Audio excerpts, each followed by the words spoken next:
Through way.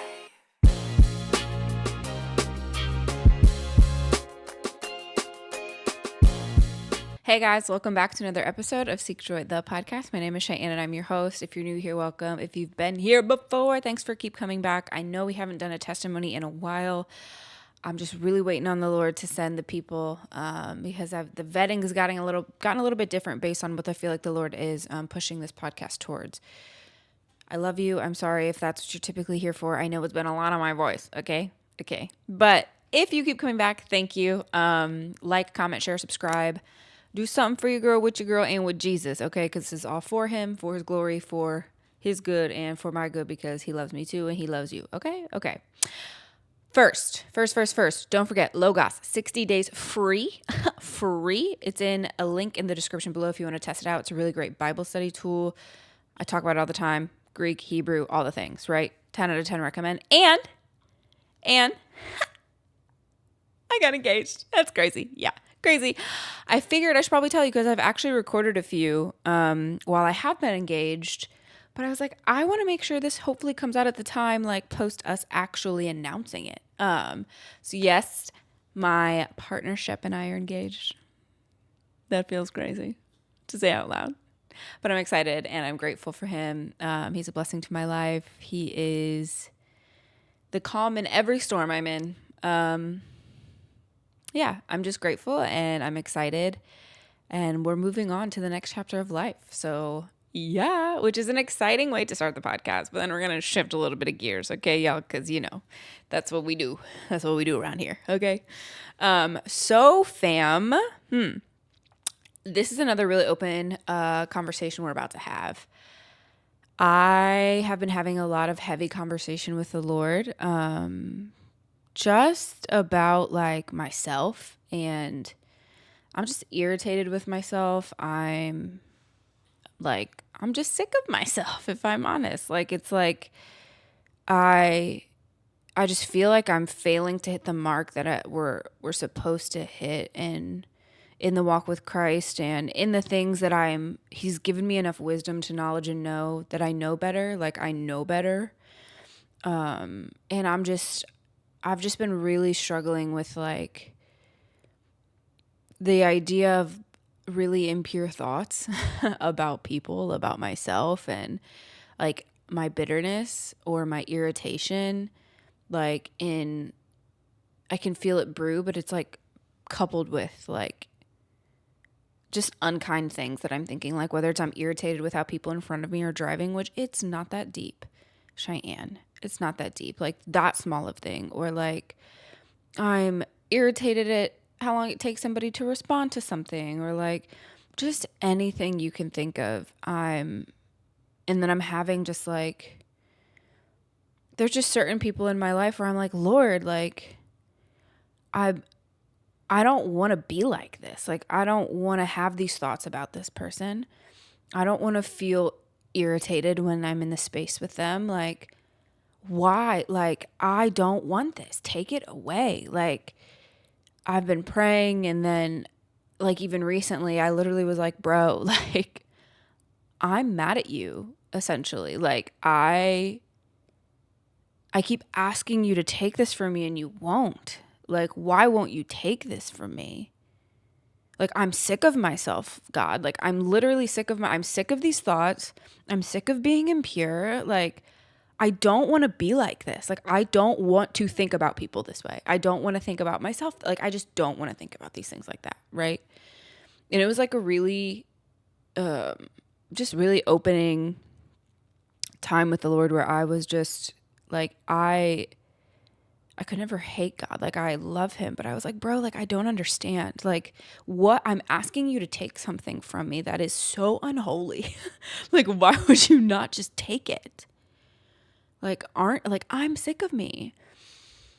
And even like sitting in that, the Lord in his kindness was literally like, I'm not sick of you. I'm not sick of you. I don't want you to be sick of you. Sure, the sin that you're battling and these things that I'm helping you through, like that stuff, yeah, we can hate sin, right? And we can we can be sick of the sin, Cheyenne, but I'm not sick of you. Like, I think you're desirable. I think you're lovely. I think you're like all of these things. Like, I love you. Like, I'm not sick of you. How could you say that you're sick of you? Like, I made you and I think you're wonderful. I fearfully and wonderfully made you. And you're sick of you? Like, like the Lord really like said those kinds of things to me. And I then, which toils itself into, now Satan's wanting me to be like, oh, now I should feel guilty that the kindest king in the world is sitting over here loving me and encouraging me and helping me through all of this stuff. And then I'm over here talking about his creation that way. Like, you should feel guilty, Cheyenne. Like, it's like this cycle that Satan wants to keep me in. And I'm believing the lie of the enemy.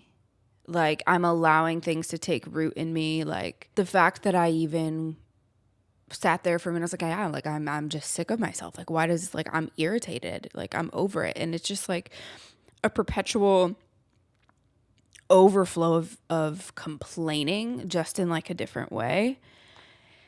And I think that like one of the hardest things about being a Christian is you, at least for me, honestly, is like I strive to be like the Lord. Like I so badly want to please God and honor him and honor the image that he's given me, that I then find myself trying to be in control of it, right? Like trying to be in control of my sanctification, because at the end of the day, that's what that is too, right? I'm trying to be in control of that. I'm trying to run the race while thinking I'm locking arms with God, when actually I'm just leaving him in the back. Like, I'm thinking about you back there, but like I'm still trying to control what's going on here, right? And a scripture that he brought to mind while I was processing for this episode was Isaiah 43:4, because I think, you know, God will never go against his own word, and he loves us, and the ways to remedy a lot of these things point back to God himself and the words that he's already spoken over us, right? And so in Isaiah 43:4, it says, since you are precious and honored in my sight, and because I love you, I will give people in exchange for you, nations in exchange for your life, which of course that the end part really focuses on what's going on in Isaiah. But the fact that we're precious and we're honored and he loves us, like that's where the Lord was like, remember these things. Like, you're more precious to me than rubies, right? Like, you're fearfully and wonderfully made. Like, I adore you. Like, God delights in us. And it's like this weird thing where it's like, okay, then how do I now, though I'm irritated with the sin, how do I remain with the sin, right? But like learn to love and honor me and see me the way the Lord sees me. Because at the end of the day too, what's happening is I am just complaining about myself. So in turn, instead of complaining about other people, like I'm complaining about myself. It's like this perpetual thing where we almost don't want to view it as complaining, right? Because we're like, oh, it's me wanting to be a better person. But it's like I really think about the way that I'm framing my thoughts, how I'm really thinking about myself, how I'm really thinking about failure. Like I'm looking at the failure more than I'm looking at the one who redeems it. And that's like an interesting place to be, where it's like, okay, duh, Cheyenne, obviously that's what's going on. But like, how do you remedy that? People are like, well, just look to Jesus. But like, what does it look like to look to Jesus, right? And I think that that's what I'm walking out right now, is the true, like, taking captive the thoughts in the moment, and not dwelling on them and not dwelling on my bitterness. And like, when I take the thoughts captive, like I have to flip them with something else. Like I can't just be like, okay, out of here, and not replace it with something. So even for example, how I talk about a big thing for me is driving, and then people like cut you off or whatever. I don't know what it is, but like, I'm like, okay, that's how we're going to be today. Okay, that's how we're going to be today. We're going to act like that. Okay, cool. Bet. Like, I'll be like that. Like I'll literally speak out loud in the car while that's happening. And today it happened, of course, because hello, where I live, it's very common. And I literally felt it brewing. I felt it brewing. And then I went, oh, I said, Lord, thank you for allowing me to be far enough back for that man to be able to get some room to pull into like the lane, Lord. Thank you that you gave him a car. I don't know if it was a man, but it was a truck. So that was just my assumption, which it could have definitely been a woman. But I was like, thank you for allowing him to have a vehicle. Thank you for allowing me to have a vehicle. Thank you for allowing us to be able to drive today. Like, I had to pivot because I was existing in complaining about like the small things, about everything, about me, about my impure thoughts, and like God, and like just complaining that I'm not getting it right. And so the Lord's like, okay, focus on me and let's focus on that, right? And what I feel like the Lord too, I wrote down a few things that I felt like God had said to me as I've been just kind of meditating on this part of my life and his truth and my feelings and all of these things. It's like I'm not asking the right questions. That's what he said to me. He's like, you should be asking, okay, Lord, you're right. I am desirable. How do I overcome this lie with you? Like, how do we overcome the lie that I've built in my mind that because I sin, I'm unworthy, though your son died to make me righteous in your eyes? Like, God, like I'm asking the wrong questions. I'm like asking God, won't you take this for me? Right? Like I'm asking him to take away these impure thoughts. But instead he's like, okay, let's reconsider the questions that you're asking. Let's reconsider how there might be something else I'm working out in you, because I know that. Like that's the thing that I think is hard, is when you're one, you have a great level of discernment. Two, you're able to like, you have high, what's that called? Like, I don't know. Like I understand where I'm at. I'm self-aware. I'm very self-aware, and it almost is like to a fault. So it's like, how do I get to the point that I can be self-aware enough, but not degrade myself because of where I'm at in unholiness when I'm wanting to be holy, right? Or when I'm wanting to please the Lord and these things. And I think the Lord also has really said to me, like, you're still looking at you, like, because you want to please, you want to be holy, but like, I'm already holy and I'm in you and I'm through you and I'm outside of you. And like, just like all these things. And I'm like, man, that's right. So I think I have to get my eyes off of myself.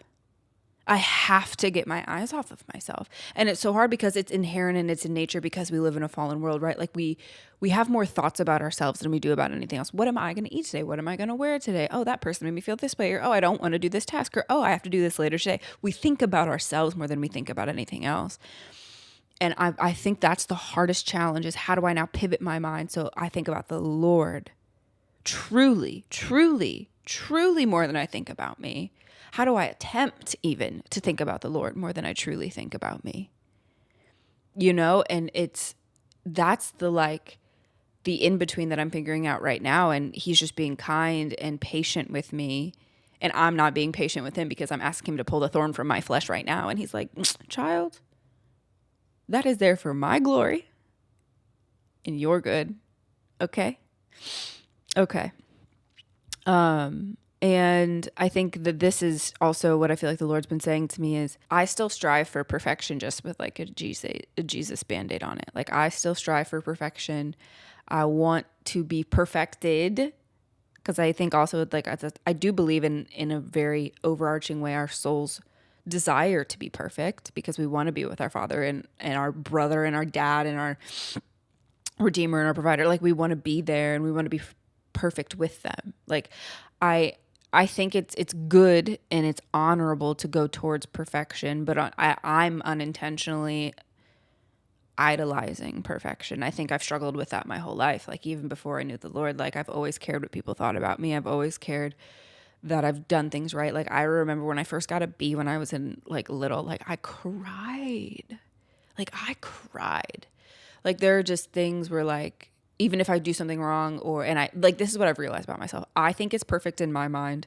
I've gone X amount of distance to do my best and really perform as high as I can perform. And then someone might come and say, oh, actually tweak this. I don't like that. I get so offended because I'm like, I'm trying to be perfect. And you don't like me trying to be what I've put so much love and effort and time into, and you don't think it's perfect. Like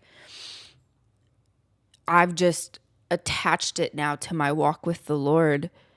And I feel like the Lord was saying to me, like, I don't want to put a Band-Aid on what's going on, like with you.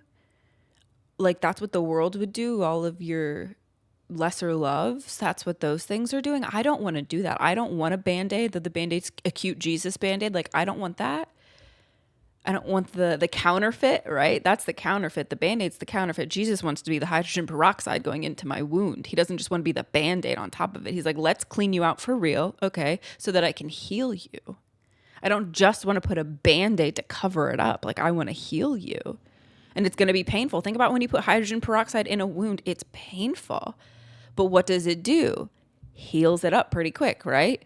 Like it's so interesting the way the Lord was like saying these like little things to me where he's like, I'm also not just protecting you.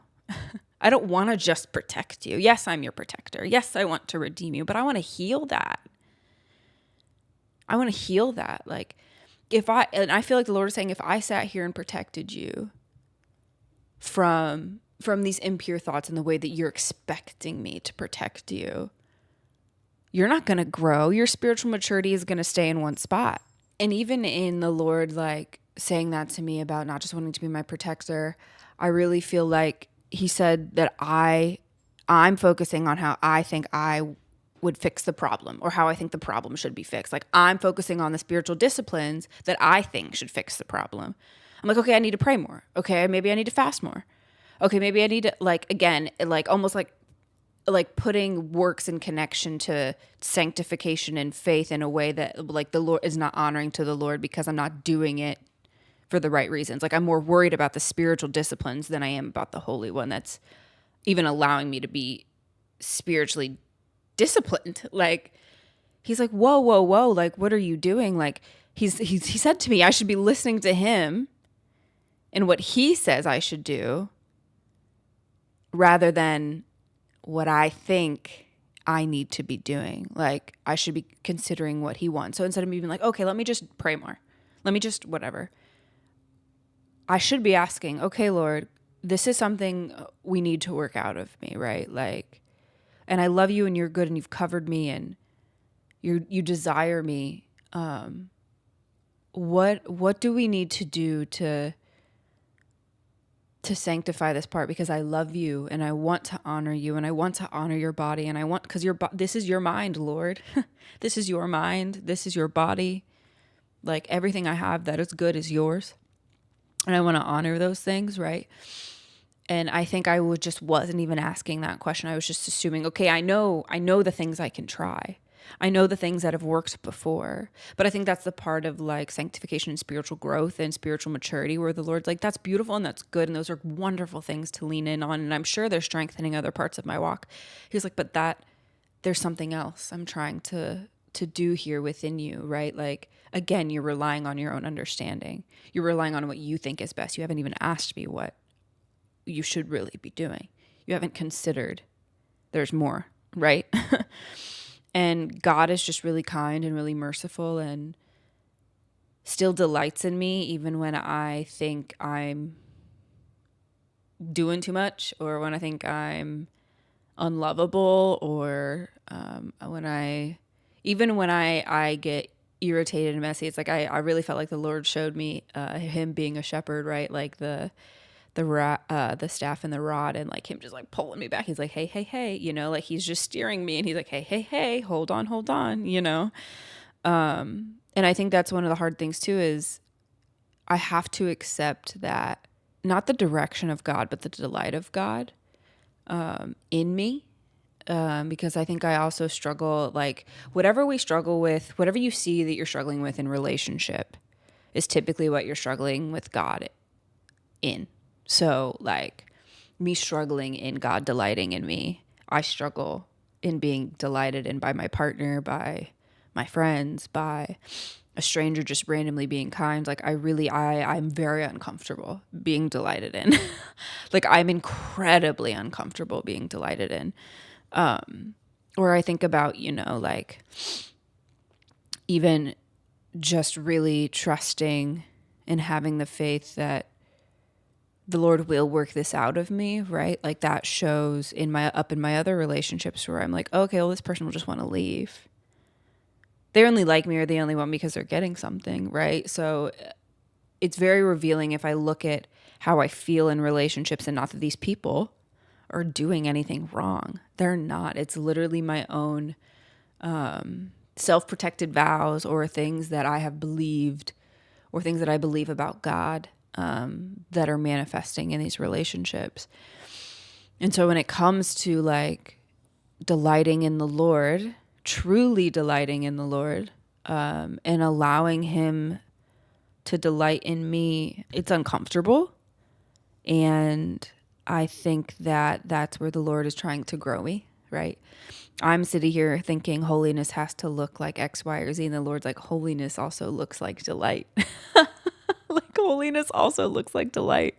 Holiness also looks like joy. Like, don't you get that, Cheyenne? You know, because I think the Lord really, it's sanctification super interesting, right? It's like, I feel like when I first came to know the Lord, it was all love, love, love, reveal, reveal, reveal, overload you with my kindness and overwhelm you with how beautiful I am. And then it turned to, okay, now you see the seriousness of sin, you see the seriousness of suffering, you see the seriousness of holiness, and you want to do, and I understand the duality, right?